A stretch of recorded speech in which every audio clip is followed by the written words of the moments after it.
And I am delighted to welcome you to this session that's called Making Waves, Sustainable Jobs for Youth in the Blue Economy.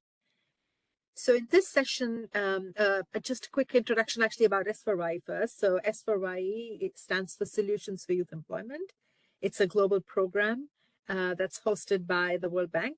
And the focus of this global program is to really identify and curate and learn from innovations that are taking place in the world of youth employment. So we try and learn from partners. We have quite a big partnership. It's about 350 partners, which includes 40, 50 large private sector companies, several NGOs.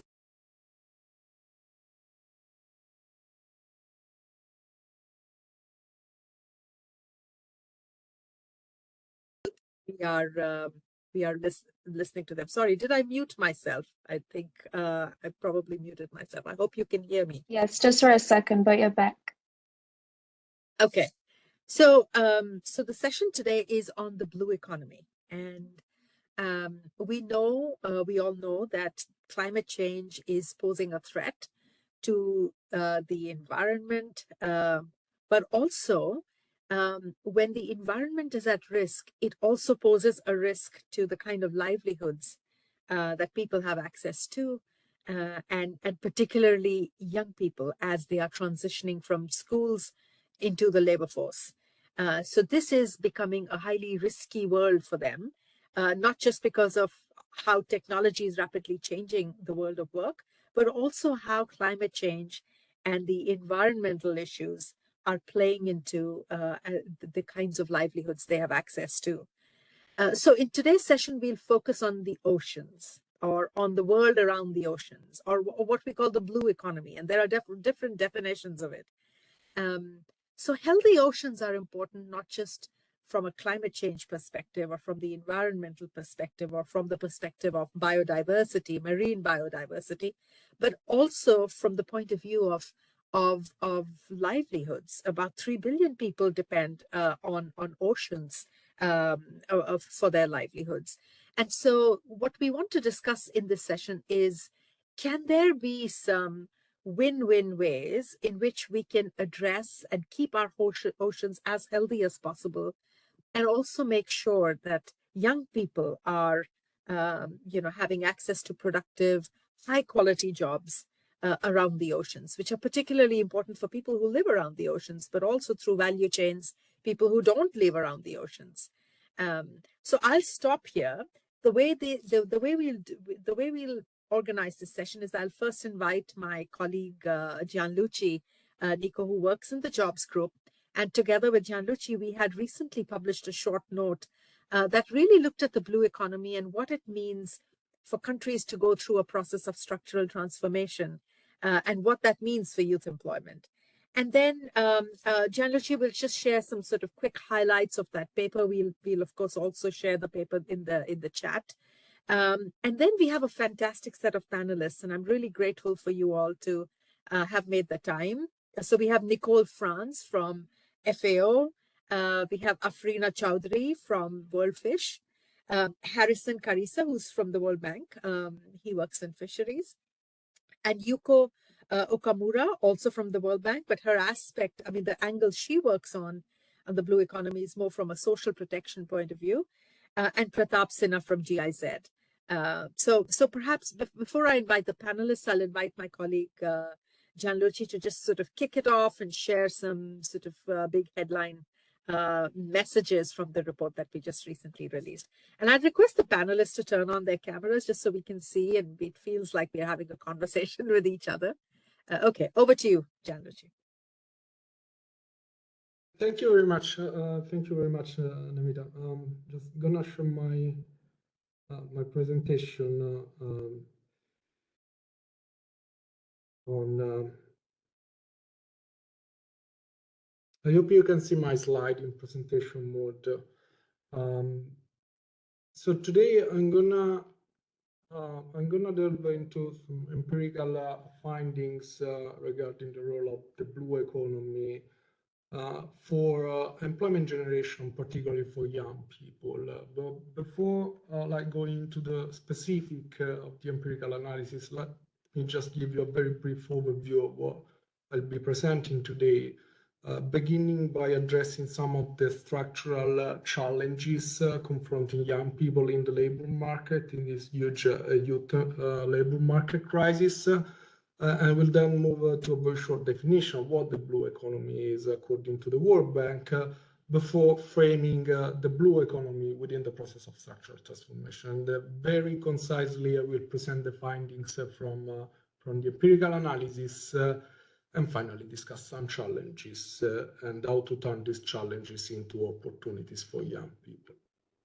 In order to better position the role of the potential role of the blue economy for the generation of employment opportunities for young people, let me just begin by addressing some structural challenges young people face in the labor market, which can be in a way summarized by this stark reality according to which young people are typically the last to enter the labor market and the first to exit the labor market when a given crisis occurs. And this is mainly due to the fact they tend to engage in precarious form of jobs or involuntary part-time jobs.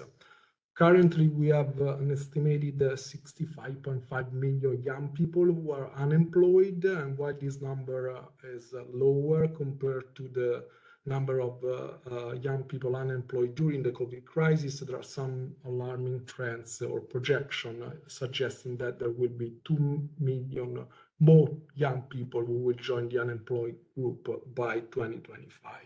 And I think a key metric to really understand the difficulties of young people in the labor market is the fact that they are 3 times more likely to be unemployed compared to the adult counterpart. The blue economy represents in a way a promising sector to generate employment opportunity, particularly for young people. When we talk about the blue economy, according to the World Bank definition, we refer to a range of economic activities that aim to promote a sustainable use of ocean resources while also generating economic benefit for current and future generation. In addition to be based on the use of clean technology and renewable energy source, circular material flow. I think to understand from an operational point of view how the blue economy can generate employment opportunity, we have identified 9 economic sectors in 18 labor force surveys spanning low-income countries to high-income countries, which are directly linked to the blue economies. They include like fishery and aquaculture sector up to downstream segment of the blue economy labor market.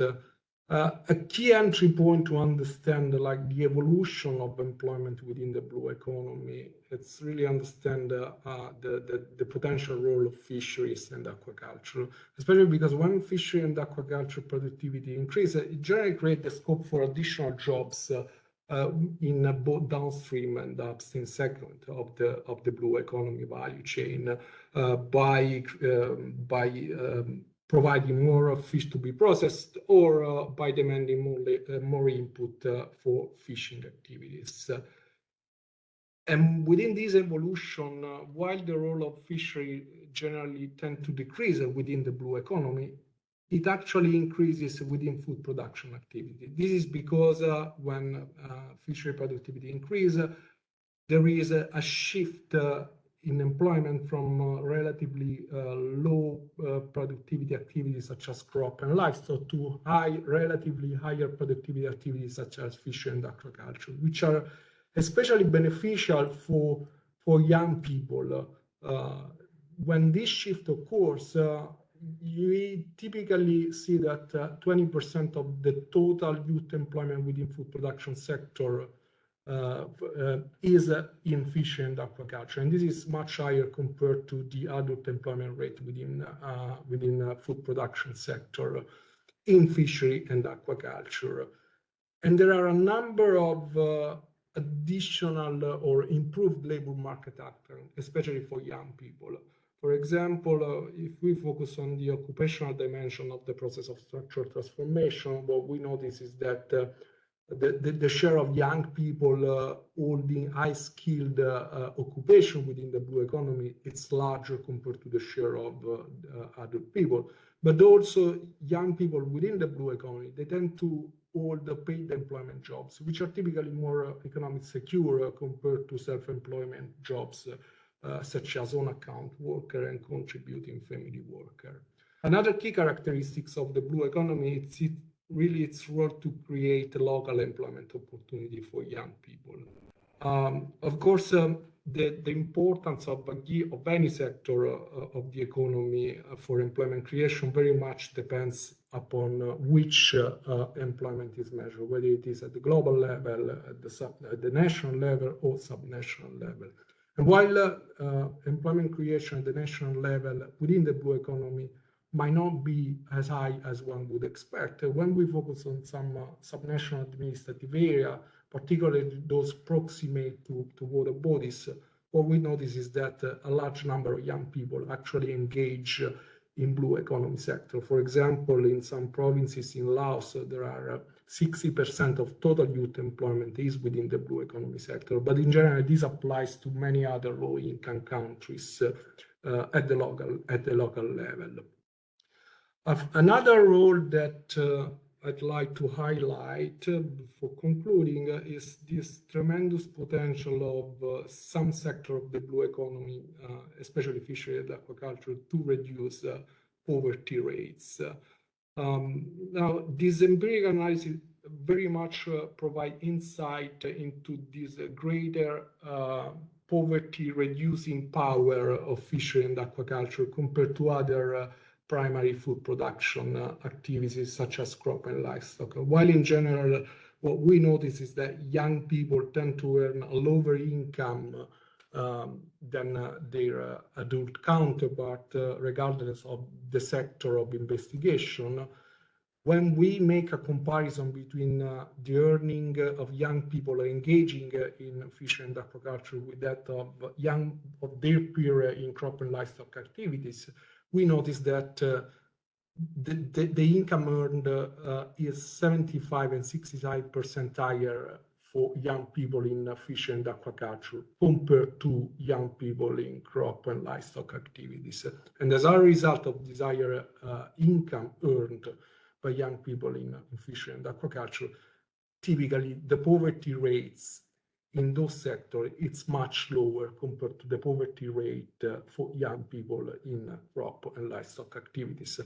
And this is just to highlight the potential that some sector of the blue economy can really generate for poverty reduction. But there are, of course, some challenges which can be turned into opportunities. One of perhaps the biggest challenges is skill mismatch, meaning that the skill demanded by blue economy industries does not often match the skill available in the labor market. And this will require like targeted training program, which must be in a way more modular and flexible in order to accommodate the skill demand from blue economy sectors, and that can eventually increase the employability of young people in blue industry.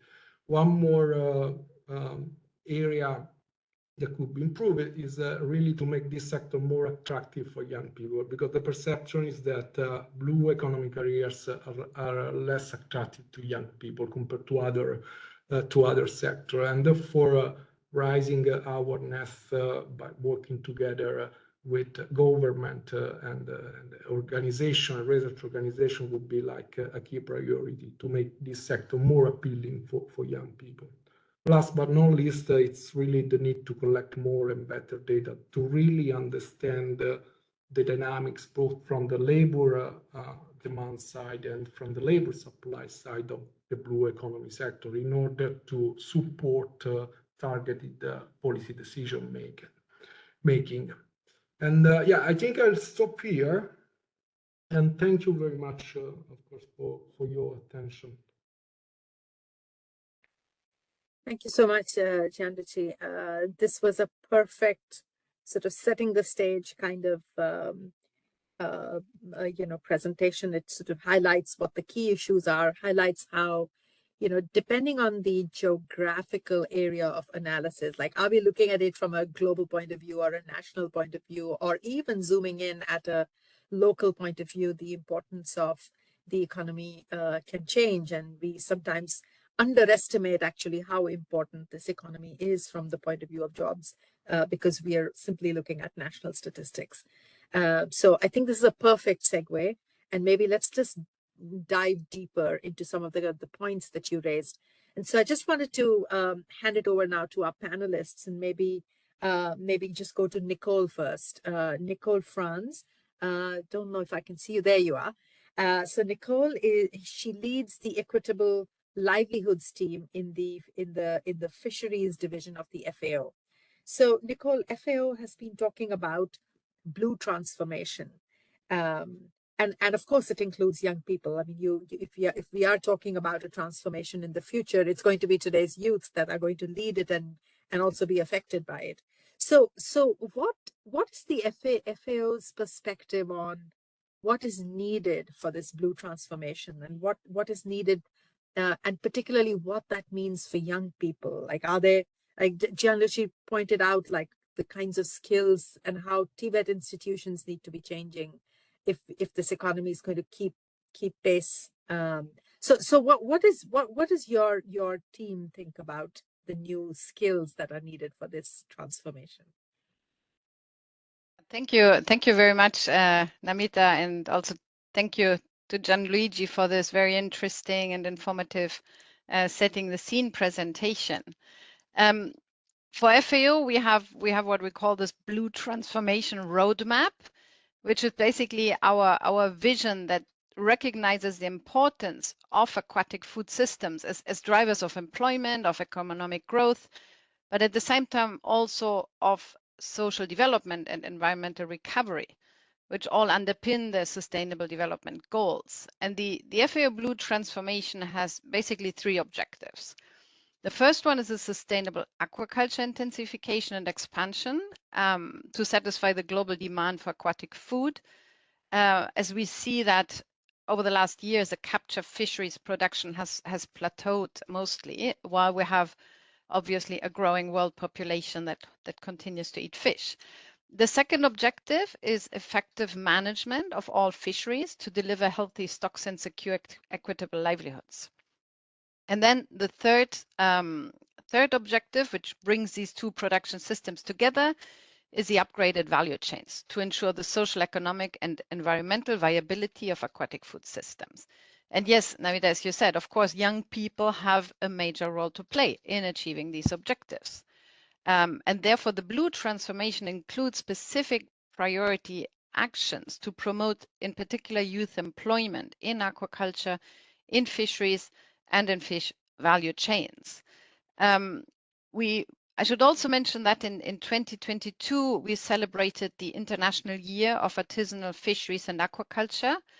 And there was a very clear recommendation that came out of the celebrations of that year, and that was to focus on youth for blue transformation.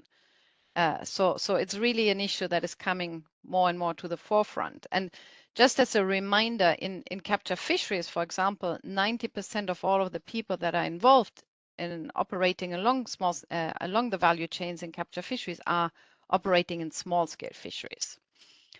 So there's really a clear mandate to strengthen the role of youth to ensure the future viability of the fisheries and aquaculture sectors as attractive and decent livelihood opportunities for the next generations.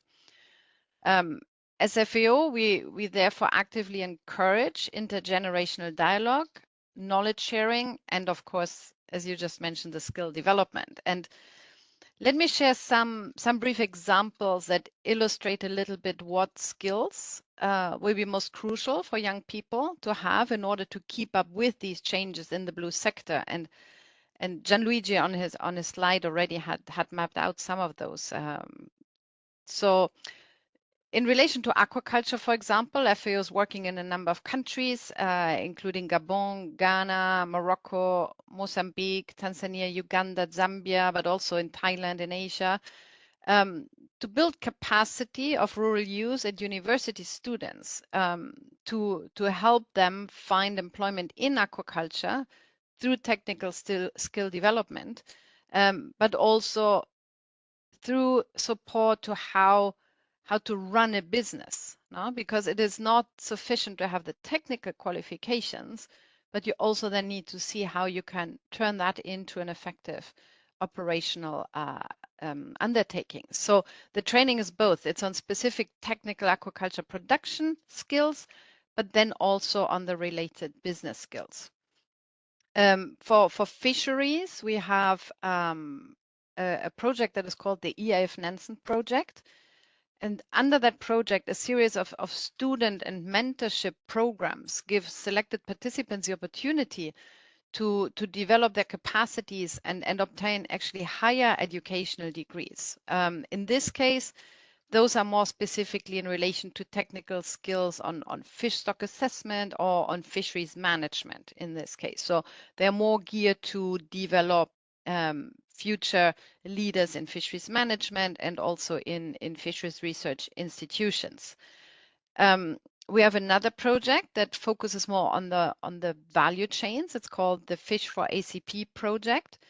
And one activity to share here relates to a participatory communication approach to working with youth and capture fisheries that was applied in the Pacific and the Marshall Islands.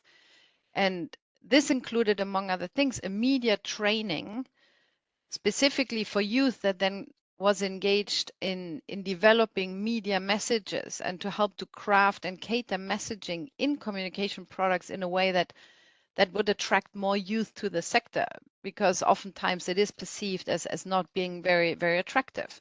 And in this case, the messages then really focused on careers and job opportunities that are available locally in fisheries, in particular in this case in the Marshall Islands in the tuna purse seine value chain. And in this case, the students were given, for example, these particular short media trainings relating to also to interview techniques, but also to how to engage with the media. So that's another skill, the communication skill that is quite important. We also target younger generations, more kids level, and have developed, for example, a collaborative learning experience where educators and young learners explore FAO small-scale fisheries guidelines in their own natural environment and context and collect information, and then they turn those into creative actions, for example, school projects, creative paintings and public spaces.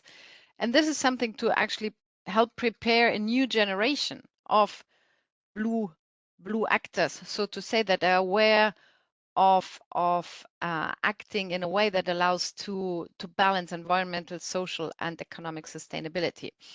So in summary, what is really needed are technical skills in fishing, aquaculture, processing, trading, but at least as important are also the organizational skills, leadership skills, communication, running of associations, and obviously business and financial skills. And last but not least, skills in relation to the use of information and communication technology. Thank you. Thank you so much, Nicole. I think that's sort of I think just highlights how cross-cutting some of the skills are for young people. You know, this need to be able to set up a business, to take initiative, to work in teams, to communicate, to be leaders. And I love the phrase that you're talking about, to be, for young people to be blue actors, because that's just so necessary. I want to now turn to Afrina. Afrina, you're with us, right? Maybe if you can turn on your camera. So Afrina is a research fellow and senior gender specialist at WorldFish. So Afrina, if you could, from your work, share with us perhaps one example, perhaps two, of projects that have managed to positively impact people's lives, and particularly young women's lives. I think it's really important to look at it from a gender aspect, because as always, I mean, our Gianluigi, we didn't touch on this in our presentation, but in our paper, we did find that women tend to be a lot more in the low-paying, sort of, you know, more informal types of jobs in the blue economy. And this is sort of replicating what we see in other parts in other parts, right? Like this sort of occupational segregation. But maybe you can shed some light in terms of what you've been seeing, and if there are some examples of how we could address it. And thank you. So I'm going to share a few examples from WorldFish that we've been doing. But first, before I begin, I want to talk about some of our research also. So we at WorldFish believe that better knowledge must underpin intervention, and we must all work to close the gender gap, research gap. Our gender and inclusion research has been focusing on intersectionalities, which allows WorldFish to understand the diverse experiences and needs of young people in coastal and fishing communities. We have also been part of the multi-country Genovate study, which looked at the interplay of youth aspirations and norms. We've also conducted various value chain studies that have looked at youth involvement across the chain in Bangladesh and other countries. And we always engage in inclusive community consultations before we start any intervention. By addressing intersectional barriers, WorldFish has been working to create opportunities for youth empowerment, and ensure that interventions are relevant and accessible to young people from diverse backgrounds. For example, the fish research program led by WorldFish and the International Water Management Institute undertook an evaluation of youth involvement in aquaculture and small-scale fisheries across Africa and the Asia-Pacific region back in 2018. And this research revealed a significant gap in understanding how young people engage with the fish agri-food system, a topic often overlooked in research data collection and policy formulation. This lack of visibility concerning youth involvement results in policy discussions, intervention initiatives aimed at enhancing youth livelihoods within these sectors, relying more on speculation rather than factual evidence. The study has also resulted in a strategy brief in 2021. WorldFish also implemented projects that focus on building skills by training and empowering young people in coastal communities to engage in aquaculture and integrated food systems for diversifying livelihood choices. These programs provide technical training on sustainable aquaculture practices, business skills, and access to resources such as seeds, equipment, and finance. For example, in a recent initiative in Bangladesh under the Bill and Melinda Gates funded project, we had included young married women aquaculture entrepreneurs in a couple's business training with their husbands, so as to build their recognition as entrepreneurs, but also strengthen this niche of women entrepreneurs with necessary support and recognition through trade licenses in their names. WorldFish also works to strengthen aquatic food value chains in coastal communities from production to market. This includes improving post-harvest handling and processing techniques, establishing market linkages, and enhancing marketing skills among young entrepreneurs. We support the establishment of small-scale fish processing enterprises in coastal communities, providing young people with opportunities to engage in value-added activities within the fisheries sector. However, of course, exploitation and low pay remain a big issue. So we have been working for creating decent work environments for especially women who are engaged in these processing industries, because there's a large portion of women who are engaged in this. WorldFish has also supported initiatives aimed at empowering coastal communities, including young people, to participate in the management of fisheries resources. Since 2011, WorldFish has partnered with the Ministry of Fisheries and Marine Resources and the government of Malaita province to promote community-based resource management through research, training, and outreach efforts in Solomon Islands. Over the years, WorldFish has refined this approach, culminating in the support provided to the MFMR and launching a nationwide CBRM scaling strategy in 2022.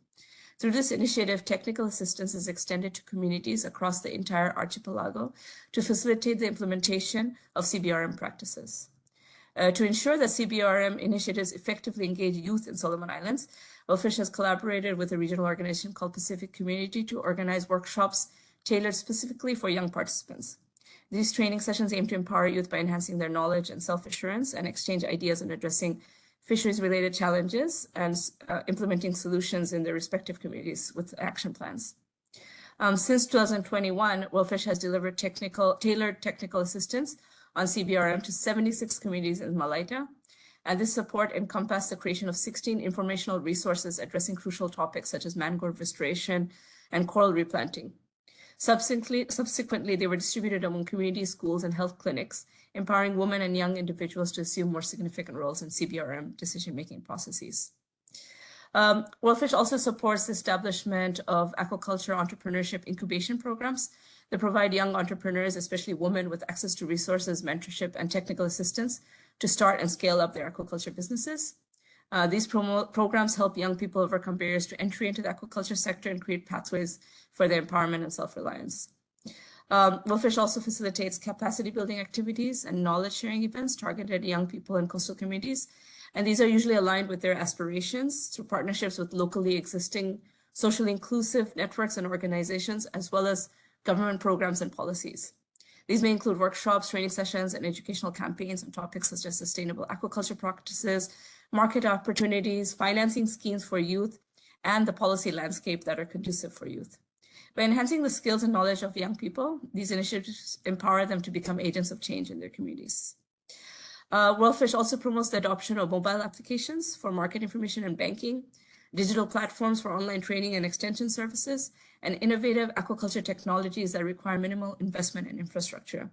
In our studies, we found that using ICTs are especially beneficial for women for whom gender norms are far more restrictive in terms of mobility.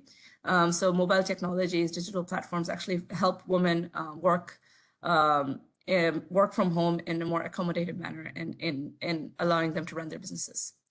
By harnessing the power of technology, WorldFish enhances the productivity and profitability of aquaculture enterprises run by young people. Finally, I wanted to talk about our gender transformative approaches. We work with norms to create an enabling normative environment for young men and women to engage in aquaculture. We do this by, for example, merging the social with our technical aquaculture trainings. Or we also do a lot of social media campaigns that show videos on norms and how norms can be disabling for people to engage effectively in aquaculture. Overall, our initiatives have been helping to empower young people in coastal communities. However, big challenges remain. As I mentioned earlier, aquaculture and fisheries is not a desired sector for their engagement, and exploitation and fish processing still remains a reality, especially for women. Land and finance access are still a problem, and social hierarchy based on age often leave young people out of decision making. Thank you. Thank you so much, Afrina, and thanks also for highlighting the role of norms and highlighting the importance of voice and community voice in particular. I think that's really important, and hope we'll pick it up when we have when we come to the discussion part of the session. But thank you very much. I want to now turn over to my colleague Harrison Karisa, Senior Fisheries Specialist at the World Bank. So Harrison, just from your perspective, like, when we talk about the transition of livelihoods from sort of traditional, sort of artisanal fisheries to promoting aquaculture, how can we make it? And this is something that everybody pointed out, like Gianluigi pointed out, and then Nicole pointed out, but even Afrina pointed out that this is not a sexy sector for young people. Right? I mean, we need to put the messaging out there to make it more attractive.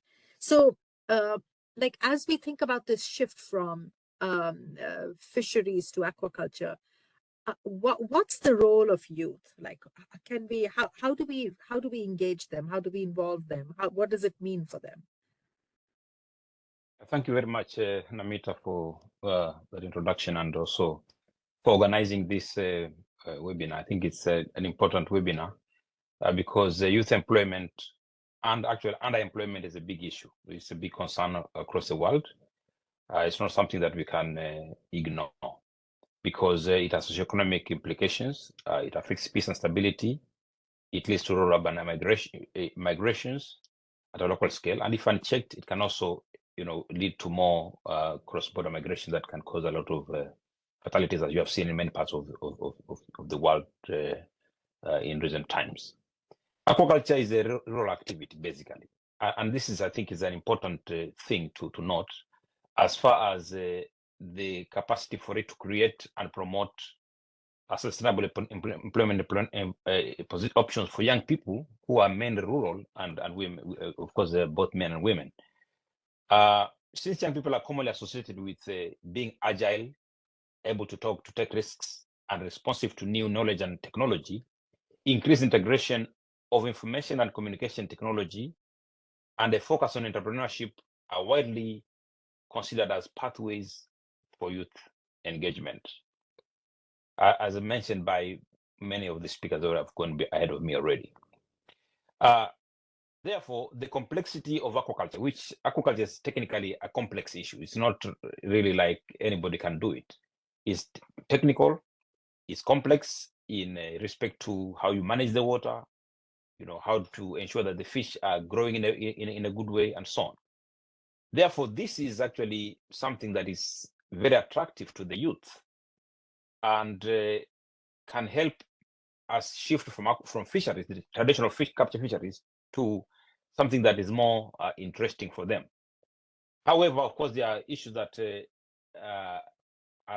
we need to face to be able to get this right. So generation of jobs in aquaculture will depend on the quantity of aquatic production, because based on a study we carried out in Egypt some years back, about 20 full-time equivalent, those are 20 jobs, can be realized from every 100 tons produced. So we need to focus on production. I will give 3 major strategies that can promote aquaculture as a sustainable alternative to traditional fisheries, especially among the young generation. These 3 is what I'm going to talk. I know there could be many others, but I think these are the most important, as indicated here. Number 1 is that government needs to shift their policies towards aquaculture development, focusing on the whole value chain. It is necessary that this happens to enhance public visibility and acceptance of aquaculture and attract private sector investment to enhance growth in commercial aquaculture. Evidence suggests that when a country or when a government place high value on a particular sector, young people are more inclined to view that sector as a positive option for their future. And this is very, very true for aquaculture, which cannot really do without government intervention. Many of the countries that have been able to make some progress in aquaculture have actually had government support. So this is very important. So this policy shift will ensure children are taught in school and in colleges about sustainable aquaculture, which will obviously get them ready to take up jobs, but also to create jobs. I think this is a key word, that the youth can actually create jobs for themselves and for others. And this, we have seen this in many, many places. Many examples we have seen in people, youth that are, for example, producing, insect meal for aquaculture purposes and so on. Youth that are using their knowledge to do probes that are useful for water quality management and so on and so forth. Number 2, it is important for us to see more establishment of aquaculture centers of excellency or innovation hubs. These innovation hubs can build aquaculture capacity among the youth as aquaculture, as they can be as aquaculture educational centers offering information, learning, and networking. They can facilitate innovative research, development, and technology transfer, and act as incubation centers. Especially the youth require these incubation centers because they don't have the capacity to start their own workshops and so on. So incubation centers are critical for youth because they provide the business development and support services to nurture incipient business ideas. Good examples of such innovation centers include the main Aquaculture Innovation Center, which was established in 1998, the Fish for Africa Innovation Hub that was established in 2019 in Egypt by WorldFish. I was part of that. And this has been able to bring in quite a number of people together for them to learn about aquaculture. Finally, institutionalizing of aquaculture platforms is very critical. A good example of such a platform that has been very, very effective is the World Bank's Global Aqua Invest platform, which aims to distill and improve best aquaculture practices in aquabusiness development for economic, social, and environmental sustainability.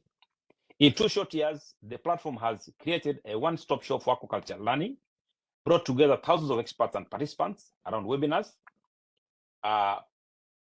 prepared analytics around seaweed. We have seen a lot of activity around seaweed in the, globally because of the Aqua Invest platform. And we have been able to enhance partnerships on aquaculture development. And we have prepared now a guidance to investors who want to invest in aquaculture development. This is going to come up very soon. So in a nutshell, those are the 3 major issues that need to be taken care of. Aquaculture is ready to take off and actually mop up most of the overcapacity that we see in fisheries, but we need to do something. It cannot happen by itself. Thank you very much, Namita. Back to you. That's really excellent, Harrison. I'm so glad that you mentioned that youth are not just recipients of our programs, but they are as much change agents, and that we need them not just to create jobs, but also to bring in the innovation that's needed by the sector. I think that's a really important point. I also liked, and maybe in the discussion, you can share a little bit more about the role of partnerships. You began to talk about it in your third point when you talked about platforms, but platforms require partnerships across different types of stakeholders. But of course, the government is key, as you said in your first point. That's really excellent. And I think it's a good segue perhaps to move to Yuko. So Yuko Okamura is senior economist also at the World Bank, but she works in a different part of the World Bank that focuses more on social protection. So Yuko, you can hear us. I know that you're having problems with your video, with your camera, but you can still hear us, right, Yuko? Yes. Thank you. Okay, perfect. So over to you, Yuko. Maybe you can talk and you can share a little bit how we need to approach it from addressing vulnerability, because you know, as Harrison was saying, this is really about rural areas mostly, and also as Gianluigi was saying, there's also high levels of poverty in some of the areas where fisheries is an important means of livelihood. But how do we think about it from a social protection angle, because of the seasonality of incomes, and make people more resilient now with also sort of the exposure to climate change, which further affects your incomes and revenues. So over to you, Yuko. Sure, Namita, thank you very much. And hi, everybody. It's a great pleasure to be the part of this session to share our social protection, blue social protection and jobs work.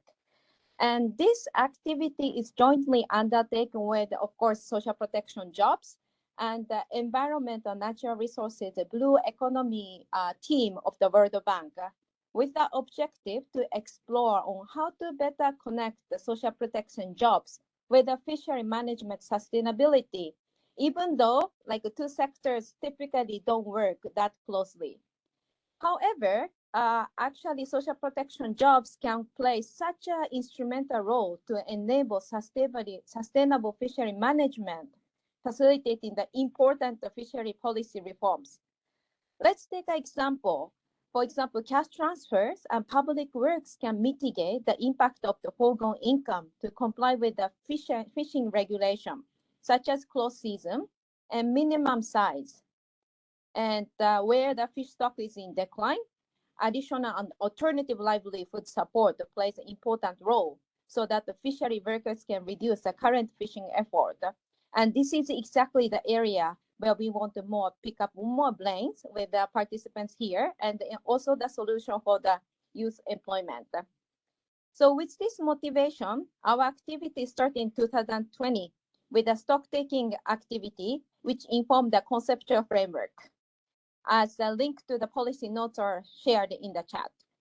And consequently, in-depth case studies were carried out in the 5 countries where the World Bank is engaged in the lending or policy dialogue or technical assistance with the countries where interested to connect these sectors are taking place. Few countries actually have a strong focus or elements related to youth and the jobs. And I will try to share a little bit of sneak view with you.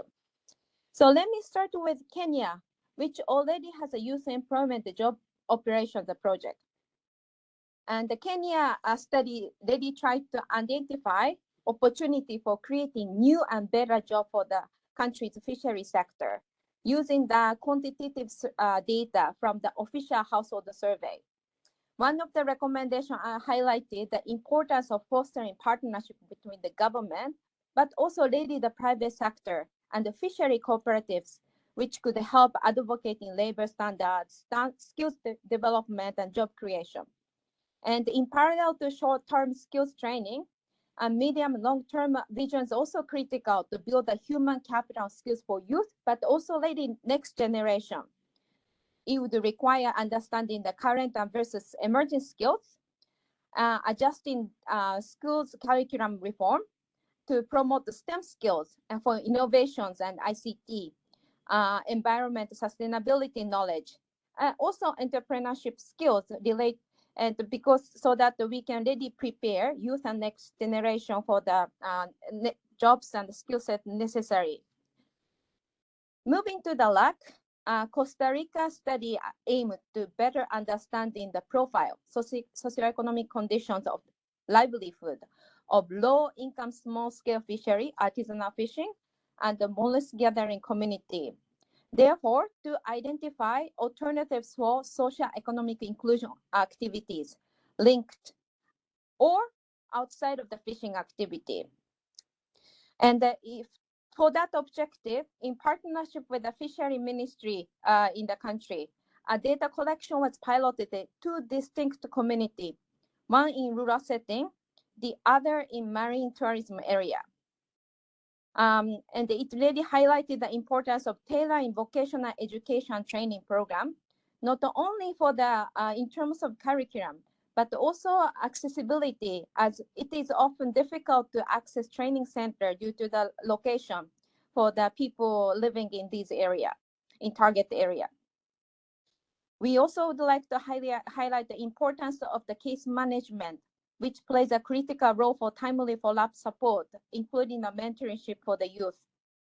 Another consideration to increase the effectiveness of the TVET programs is really the partnership. Given the current TVET programs is currently mainly coming from the National Institution in partnership with the Fishery Ministry. Although it is critical to bring the Ministry of Labor and probably Minister of the Industry and the Tourism, which can bring a specific sectoral approach to the business, entrepreneurship skills and development, as well as the job matching placement service. And it is also highlighted there, the issue of the employment among youth has become in the social and the violence issue, including some cases like youth involvement in illegal activities. So this reinforces the importance to approach this problem, not only from the fishery perspective, but as a society as a whole. Moving to the Sri Lanka, there is where the major reform is taking place to expand and improve existing national social protection program, as well as expanding the jobs intervention. And this is a great opportunity because mainstream national programs can be really extended to reach fishery sectors where the coverage of the social protection is also very low. And not only the program, social protection system can be also leveraged. As you may also have heard, we already support the countries developing the database social registry, which can identify the targeting population for the different program. This already includes different socioeconomic demographic information, which can be also really used to identify the vulnerable youth, or used with the basic information which can be placed to the different programs depending on the objectives. In parallel, albeit in a small scale, economic inclusion programs being piloted, including the coastal community, which also poses brings another opportunity for the countries. Let me stop here, but more information will become available with the publication of the case studies. Also, toolkit is underway, presenting the key knowledge and the practical how-to information when the countries and the practitioners supporting the countries would like to really have a coherent, more coordinated approach between the two sectors. And we are really hoping more countries can use this information to advance Blue Social Protection Jobs agenda. So please stay tuned, and thank you very much. Thank you, Yuko, and thanks in particular for sharing it even before the case studies, and so much richness in those case studies, even before it's published, so giving us like a sneak peek. But I also really appreciate that you mentioned how when we look at the blue economy, we also need to think that it's more than fisheries.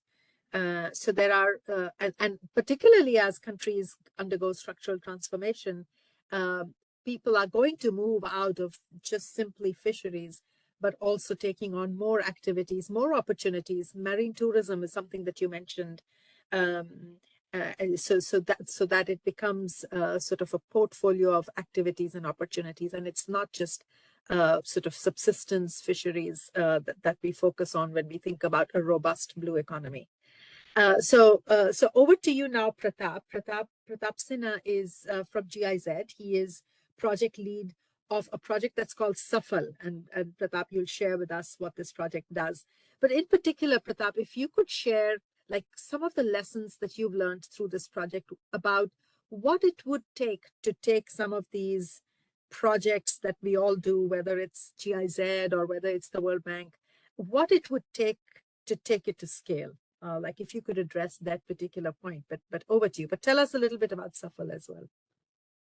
Thanks, Namita. Thanks for inviting me, and thanks for letting me be part of this webinar. It's a real pleasure. Let me right away dive into the context. I am leading this project, Safal, on behalf of Global Program on Sustainable Aquaculture and Fisheries, which is running in 6 other countries than India, in Africa and Asia. And the core angle from which the global program was set up was on food and nutrition security, fish and child development. So the idea is on climate smart agroecological approaches and basically increasing productivity, which is leading to employment. So all the challenges which we have heard so far from previous speakers, I think we will touch upon that how we are seeing changes at the ground level in India and also in other countries where the global project is working. And today I would focus on 2 models. One is CRP model, that is Community Resource Person model. And the second one is Aquaculture Business School model. So let me start with the first one. This is CRP model. To give you the scale, like how the scaling is working, so we have set up in India this system on 1,000 hectares of pond area, which is with 6,000 plus farmers.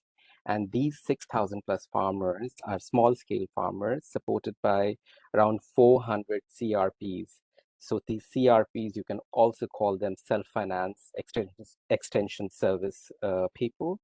And all of them are based under 17 farmer institutions. What are farmer institutions? So these institutions could be having membership between 100 to 500 members. And legally, they could be cooperative, company, producer organization, etc. There's another model of women self-help group where you have 10 to 20 women and around 50 women self-help group together can form a producer group as well. So these are the 2 models with which we are working. The idea is core is to provide TOT, training of the trainer to these CRPs. And once they receive the TOT training, then they go to the field and they support anywhere between 15 to 25 farmers in their local vicinity. So basically what happens that they become the knowledge center at doorstep. And what is so unique about it? The course material on which we have built the whole thing, that's actually very unique. At the farmer level, the course is divided into 14 sessions. Each session is of 2 hours, and it is designed for the season of aquaculture.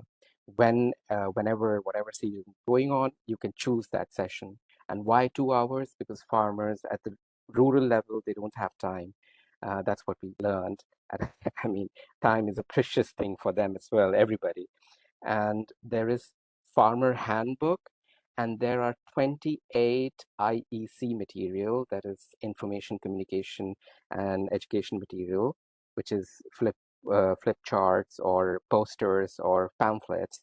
And the highlight of it, the entire system, is farm record book, which is like a big demand from not only those who are part of this model, but outside as well, farm record book. So what is there in this? So each session has risk and economics included in that. And what we talk about is why you do what you do.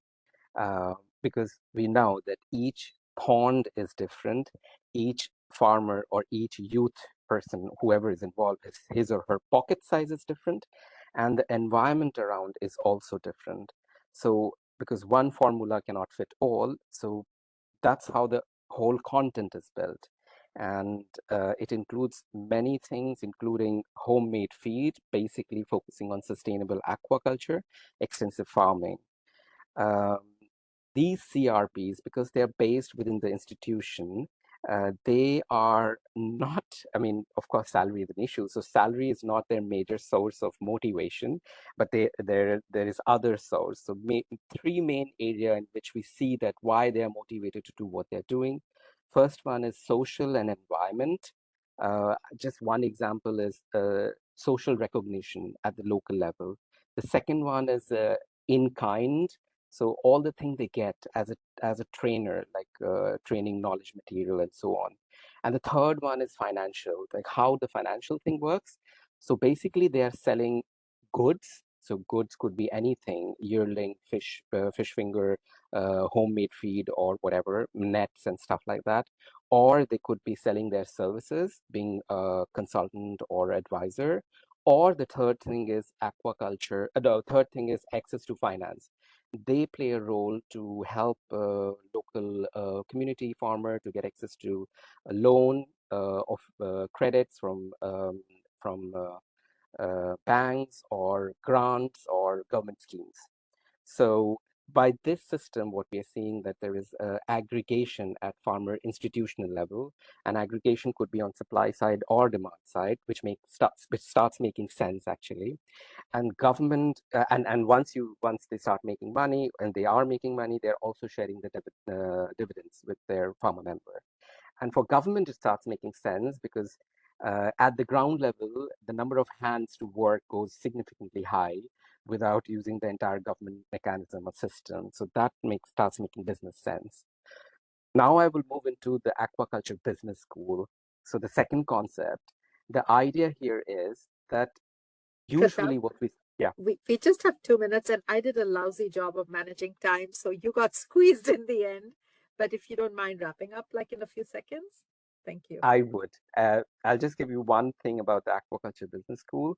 The core idea is that every farmer has three businesses, typically three or more. Let's say aquaculture, rice, and duck.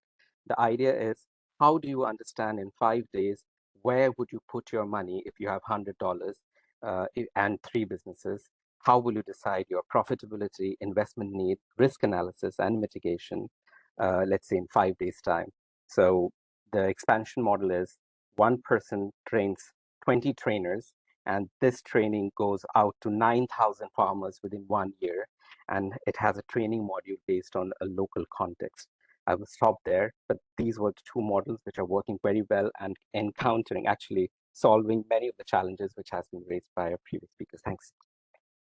Thank you so much, Pratap, and thank you for sharing details about how you designed that sort of the multiplier effect through your the TOT to your CRP with the IEC.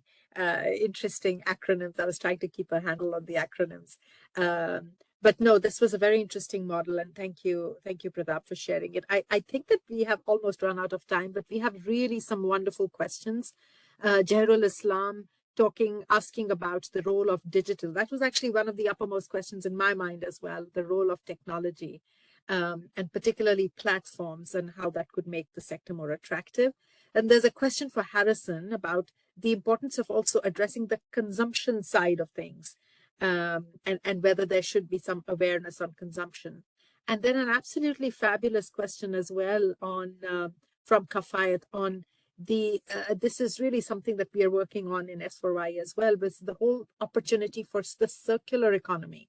So the opportunity for young people to be social entrepreneurs in for example, plastic litter, aquatic weeds invasion, and you're talking about different types of ways young people can add value, not necessarily as fishermen, but as providing environmental solutions. It's a really, really nice point. But I know that we've run over time, but any of the panelists want like a 10-second response to any of these three questions? Do you want to talk to it? I don't mind answering one of the questions around digital innovation. There's a lot of projects going around digital innovations, but I think we need big investments around these digital platforms to make the industry more, Industry 4.0. So This requires also a lot of streamlining of these small digital initiatives that are going around in the aquaculture and fisheries sector. Thank you. Yeah. Harrison, you sound like let me take 2 seconds on this. Well, the question by Jehrul, I think it's really critical that we do both, focusing on consumer awareness programs, but also to be aware that very quickly we run out of what to use. Seaweed it taught us a lesson that when we only think about the marketing side of it, we need to think about the production.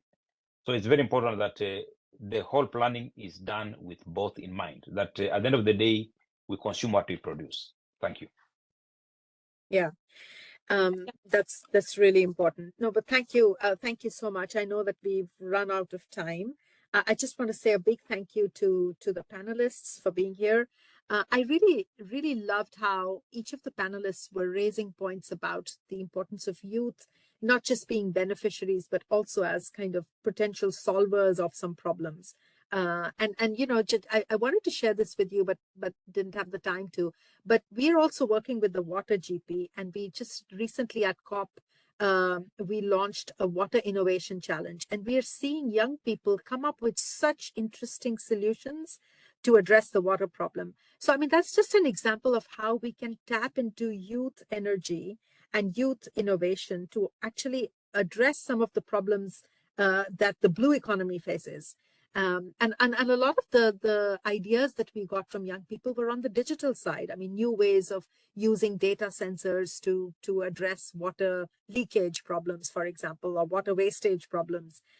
So I think that there's a lot of potential here to use young people, and I think each one of you touched on it, and I think that's for me like the most exciting message, and also this whole opportunity around social entrepreneurship is another point.